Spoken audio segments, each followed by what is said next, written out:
हाँ, look here, देखो बच्चों, अब क्लास 8th में एक्सरसाइज आपने मैथ्स की अपनी करी 13.1 you have completed here. Now today I am going to tell you the next exercise, that is 13.2.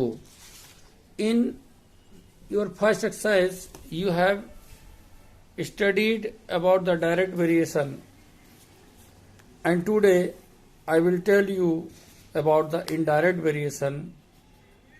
Okay, look here. What do you mean by indirect variation? देखो बच्चों 13.2 indirect variation क्या है बच्चों? Indirect variation for example A/B = C/D. देखो गौर से, यहां है तो वही A/B = C/D. दैट इज देखो सीधा सीधा डायरेक्ट में.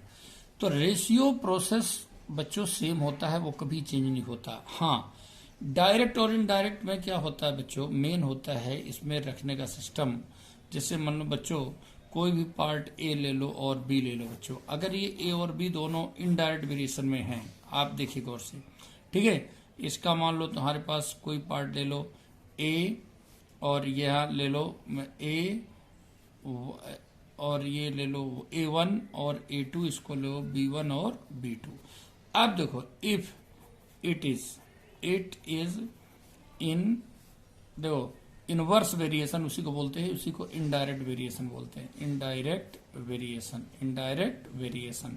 तब देखो बच्चों क्या करेंगे? Indirect variation. ओके, तब देखो बच्चों क्या करते हैं.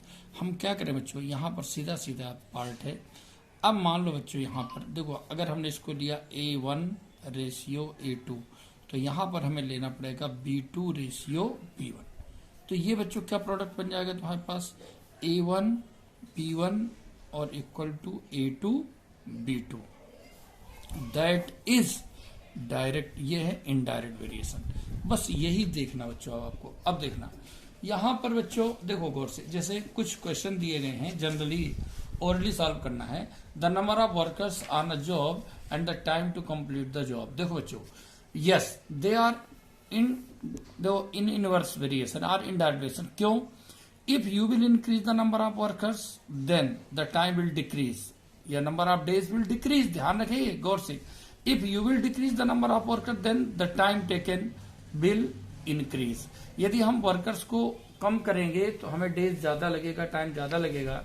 यदि वर्कर्स को हम ज्यादा करते हैं तो टाइम हमको कम लगेगा बच्चों.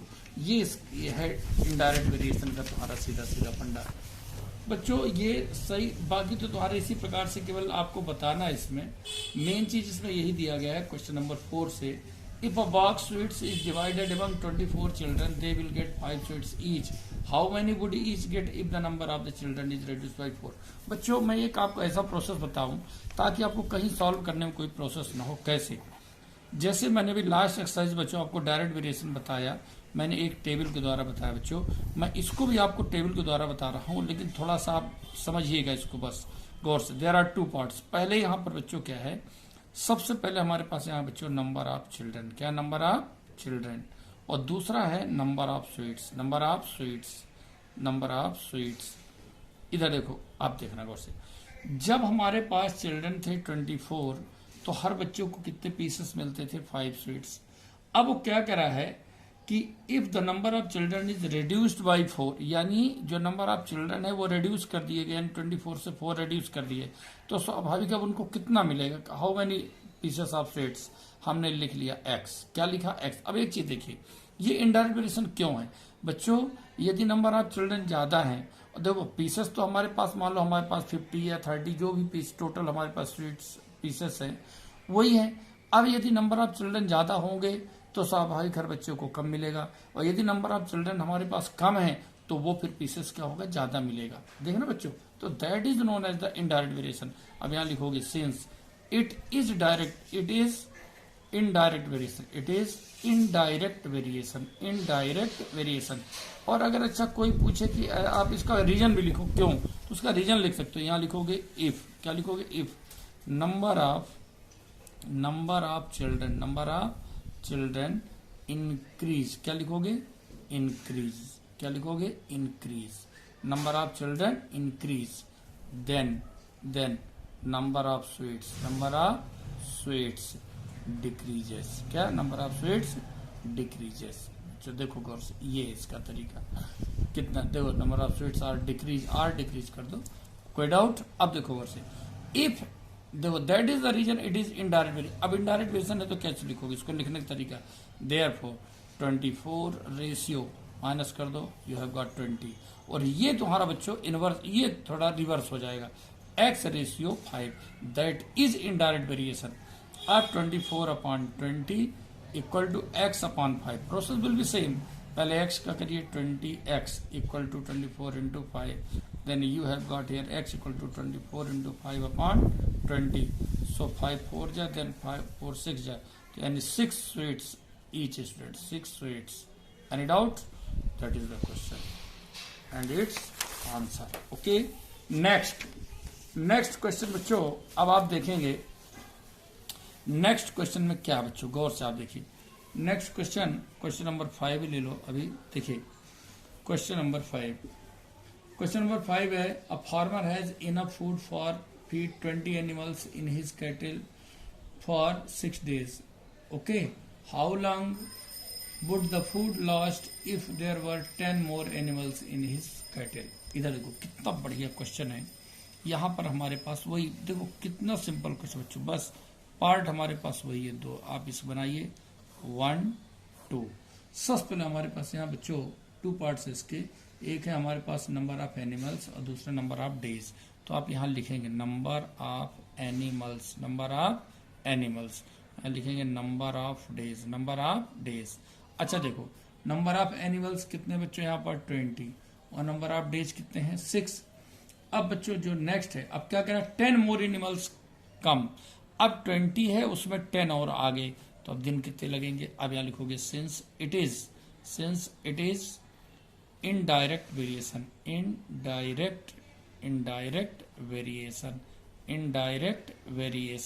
तो बच्चों क्या बनेगा, therefore 20 ratio 30 equal to x ratio 6, तो you have got 20 upon 30 equal to x upon 6, तो 30 into x equal to 20 into 6, so you have got x equal to 20 into 6 upon 30, 6 5 ja, 5 4 ja, so you have got 4 days.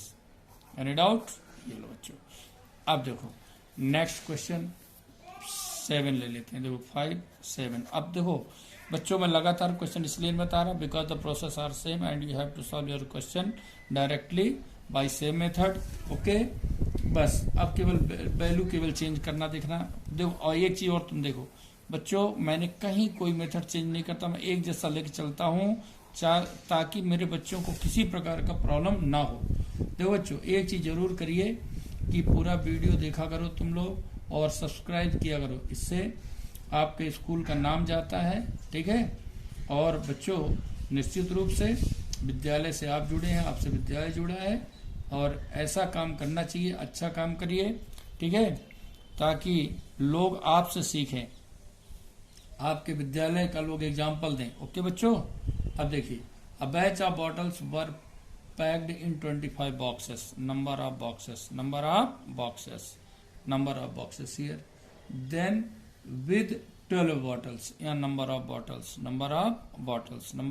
Bottles. Okay, अब है boxes कितने 25 और यहाँ bottles उसमें कितने आते हैं 12, एक बॉक्स में कितने बॉटल्स हैं 12 बॉटल्स हैं। अब if the same batch is packed using 20 bottles in each, अब वो कह रहा है यदि जो एक बॉक्स में भी 20 बॉटल्स है वो 12 बॉटल्स है उसकी जगह 20 कर दिए तो फिर बॉक्सेस क्या होंगे। स्वाभाविक बच्चों अगर बॉटल्स आप इंक्रीज कर दोगे तो फिर बॉक्सेस क्या हो जाएंगे, कम हो जाएंगे। ध्यान रखना, अगर ज्यादा उसमें कर दोगे तो फिर कम बॉक्सेस लगेंगे। तो यहाँ लिखोगे सिंस इट इज इनडायरेक्ट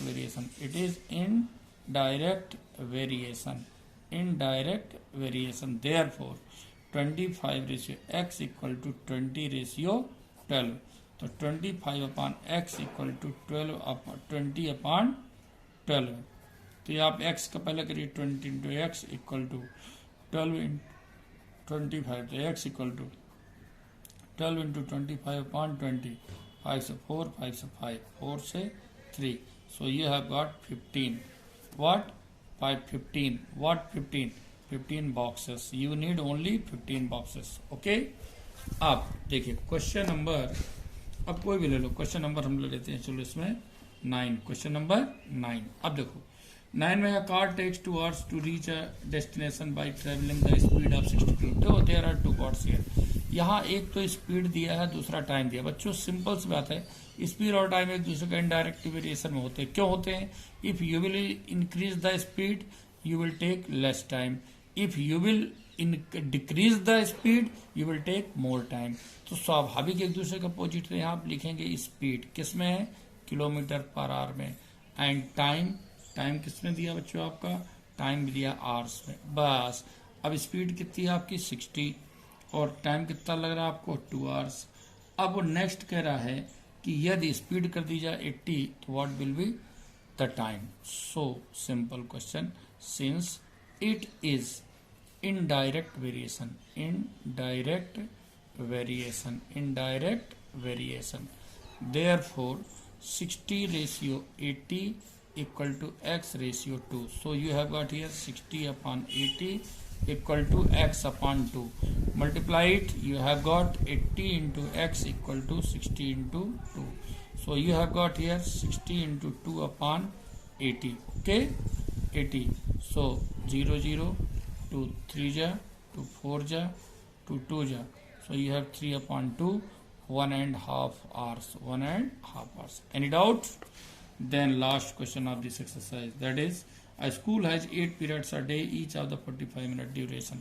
देखिए बच्चों, अब आप अपने अपने स्कूल में पढ़ते हैं बच्चों, तो नियम से क्लासेस में जब आप जाते हैं, जब आपकी क्लास चेंज होती है, टीचर चेंज होते हैं, उस समय पीरियड आपके होते हैं बच्चों।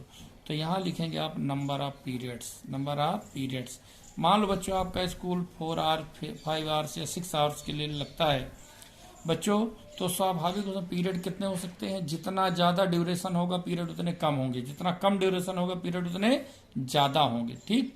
अब आएगा time duration, time duration, duration इन मिनट। अब बच्चों अगर पीरियड 8 है तो उसका ड्यूरेशन क्या था 45 मिनट। अब वो कह रहा है यदि पीरियड 9 हो जाते हैं ड्यूरेशन क्या होगा x, यहाँ लिखो तुरंत, since it is indirect variation, it is indirect variation, indirect variation, therefore 8 ratio 9 equal to x ratio 45, so you have got 8 upon 9 equal to x upon 45, so 9x equal to 45 into 8, so you have got here x equal to 45 into 8 upon 9, 9 5 8 ja 40 minutes। Any doubt? इस प्रकार से बच्चों ये आपका direct variation का chapter जो है complete होता है, ठीक। और इसी प्रकार से बच्चों आपको मेहनत करना है और इसे बाकायदे पूरा देखना है, सॉल्व करना है। ओके बच्चों।